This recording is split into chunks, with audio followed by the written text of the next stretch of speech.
सम्राट अशोक भारतीय इतिहास के एक ऐसे महान शासक थे जिसकी तुलना विश्व में किसी से नहीं की जा सकती। वह भारत में मौर्य साम्राज्य के तीसरे शासक थे जिन्होंने 269 ईसा पूर्व से 232 ईसा पूर्व तक भारत के लगभग सभी महाद्वीपों पर शासन किया था। सम्राट अशोक को उनके अद्भुत साहस, पराक्रम, निडरता और निर्भीकता की वजह से अशोक महान के नाम से जाना जाता था। इसके अलावा उन्हें प्रियदर्शी एवं देवानामप्रिय के नाम से भी संबोधित किया जाता था। सम्राट अशोक एक ऐसे शासक थे जिन्होंने अपने शासनकाल में अपनी कुशल कूटनीति का इस्तेमाल करके मौर्य साम्राज्य का विस्तार किया था।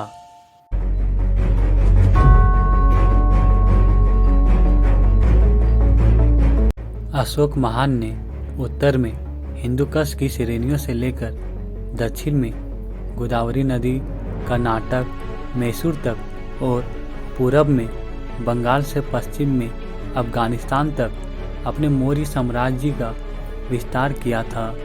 अशोक महान ने अपने कुशल प्रशासन से मौर्य साम्राज्य को उस समय तक का भारत का सबसे बड़ा साम्राज्य बनाया था। इसलिए सम्राट अशोक को उनकी कुशल प्रशासन नीति और कूटनीति की वजह के लिए भी जाना जाता था।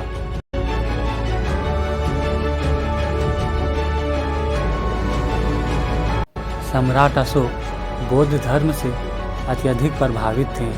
उन्होंने बौद्ध धर्म के विचारों को लोगों तक पहुंचाने के लिए काफ़ी प्रयास किए। इसके अलावा उन्होंने बौद्ध धर्म का पूरी दुनिया में जमकर प्रचार प्रसार भी किया था। इसलिए उनकी ख्याति बौद्ध धर्म के प्रचारक के रूप में भी फैल गई थी।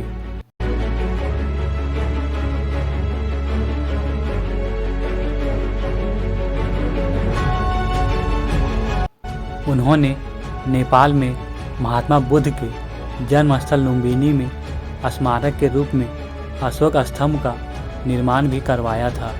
वही सम्राट अशोक को महान अशोक बनाने में आचार्य चाणक्य ने प्रमुख भूमिका निभाई थी।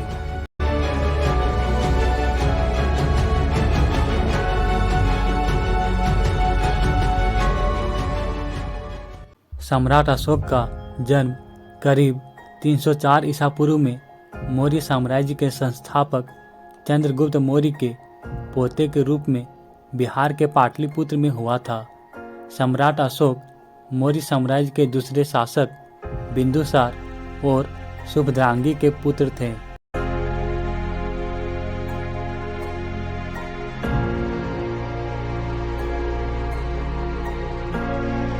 अशोक के पिता की लंका की परंपरा के मुताबिक करीब 16 पटरानियां और 101 पुत्र थे। वहीं उनके 100 पुत्रों में से केवल सम्राट अशोक, तिष्य और सुसीम का ही उल्लेख इतिहास के पन्नों में मिलता है। वे मौर्य साम्राज्य के तीसरे निडर और निर्भीक राजा थे। सम्राट अशोक को एक कुशल और महान सम्राट बनाने में आचार्य चाणक्य का बहुत बड़ा योगदान रहा था। आचार्य चाणक्य ने ही उनके अंदर एक महान शासक के सारे गुण विकसित किए थे।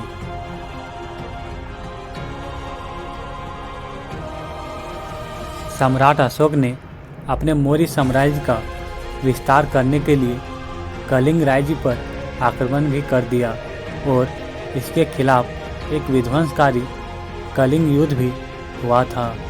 कलिंग युद्ध के बाद सम्राट अशोक का हृदय परिवर्तन होने से उन्होंने बौद्ध धर्म को अपना लिया था।